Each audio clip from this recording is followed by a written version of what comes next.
Hello, my YouTube family. Manipuri homemaker channel में हम बुताराम न उच्चरी मैं आऊँगा सीधे मंगे से पालेंगे सीधा मुगली रगा था मौरा से कोई गिली बगी प्रोसेस तो कमाईना तो उके हम तो उच्चर के अदो मंगे से कोई शायद देखिए आप जाना देखो चावलों देते आयु की रुंदांगी वाट पे आप पोते अदो जिकान दे कोई शायद सुपानी पूरी डोसा कई का लोइना तुम चावलों गे तुम चिंजाक से लोइना मा तुम जाना रे पामना रे को दुदुना मंगे से तुम सुमाइना सेमगा थम वयारे पालिंगै सिदा अदो अखोई कमाइना सेमगदगे हाबसे कनामता सुकया सेमनादबा माले दुना मंगे मखोंग सिदा तारिबा मयाम से अस याम पामुजाने दो आइगी मंगे सु याम यामे मथंग चाही बौबा तुम चाही अनि मुपु सिननाराने दम अदो मंगे से अखोइना लिरगा थंबा मंगे से अखोइगी फजना मुल्लबा याम फजना मुल्लबा मंगे सिंगदो अदु ओइना सेमबियो तुनि याम हेनमने को महाव लेबा अदुगा हेकपगा सेमबा नतबा अखोइगी हेकपगा निनी हुमनी नुंसादा फौबियो को दुइतादि मकुजे खोकपदा याम नुंगायबने केम केम लावबनेबा दो मंगे मयामदो हुजिक फजना खोकपा लोयरे अदो तिन जाबा हाइजिंग फादबा अखोइगी मुनगे तौरगा मुंदबदो अदु लोइनमक लौथोखरे अदुना नुमित निनी हुमनी नुंसादा फौदोगेको नुमित निनी हुमनी नुंसादा फौदो मतुंगदा मागी मचुजे चेंजेस अमा लाकनिको अदुदगिदि खरसु कंगदोइनेबा अखोइना लिरगा थंबगी मागी मरु लौथोकपा कांदा खुत्तसु नप्परोइ नुंगाइबने अदो नुमित निनी हुमनी फौरबा मतुंगे मचुसे फजरेको ngasang अदु नपचु कया नत्रे खुत्ता अदुना मरु लौथोकपदसु नुंगारनी अदो मरु से अखोइगी थांग अमा पारगा अदुम मागी मरु मपासिदा हाइफेट पैरमना लेलगा अदुम सत सत लौथोकपा याबने अदुम कैसु वाबा नुंगाइतबा कैसु तौदबनिको अदुना खरा अमा मरु लौथोगे मरु लौथोकपा सिंगसिना अखोइगी चाही अनि मुकुइना थम यादोइनिको अदो मरु यावरगदि कुइना थंबा यादेबा अखोइगी मागी मरु सिदा अखोइगी तिनदो चसलेबा अदुम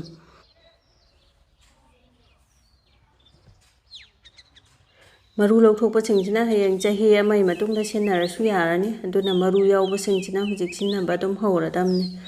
अखोइगी थमबु थमजलदि पोचाइसिंगसे अदुम कानाबा पोटनिको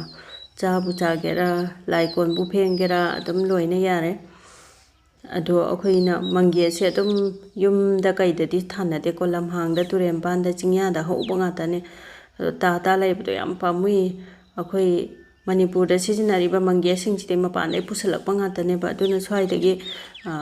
कनामतसु सेमदबा माले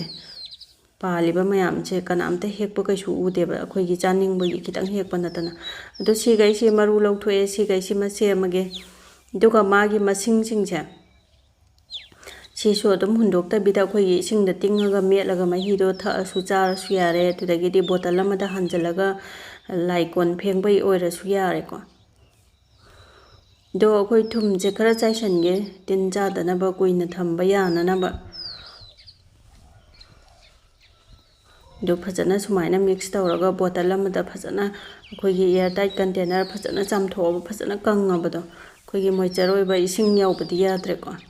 अदुदुना फजना कंगबा बोतल अमदा फजना हंजलगा थम्मगे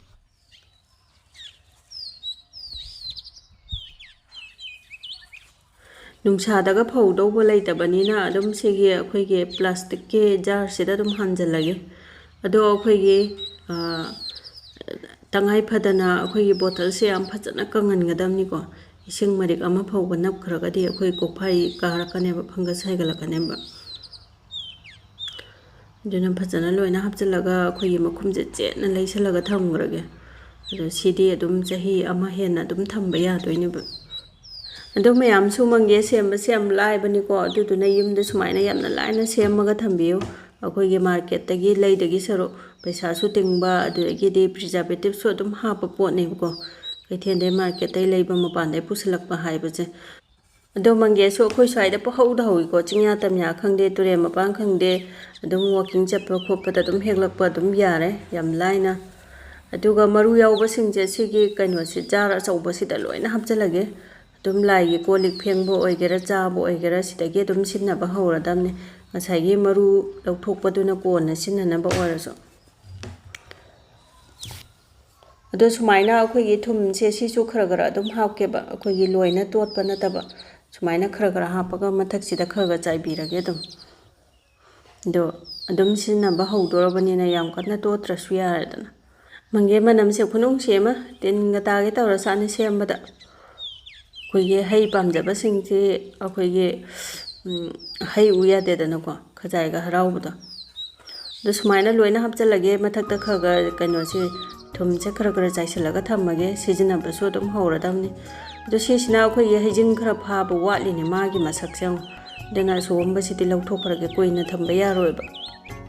ꯑꯗꯨꯗꯤ ꯑꯩꯒꯤ ꯅꯨꯡꯁꯤꯔꯕ ꯚ꯭ꯌꯨꯋꯔꯁꯤꯡꯅ ꯑꯩꯒꯤ ꯚꯤꯗꯤꯑꯣꯁꯦ ꯈꯤꯇꯪ ꯀꯥꯟꯅꯕ ꯅꯨꯡꯉꯥꯏꯕ ꯐꯥꯎꯕꯤꯔꯒꯗꯤ ꯂꯥꯏꯛ ꯑꯃꯃꯝꯇꯪ ꯅꯝꯕꯤꯔꯝꯃꯨ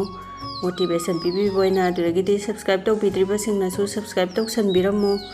ꯀꯥꯟꯅꯕ ꯅꯨꯡꯉꯥꯏꯕ ꯚꯤꯗꯤꯑꯣ ꯄꯨꯗꯨꯅ ꯂꯥꯛꯆꯒꯦ ꯉꯁꯤꯒꯤꯗꯤ ꯕꯥꯏ ꯕꯥꯏ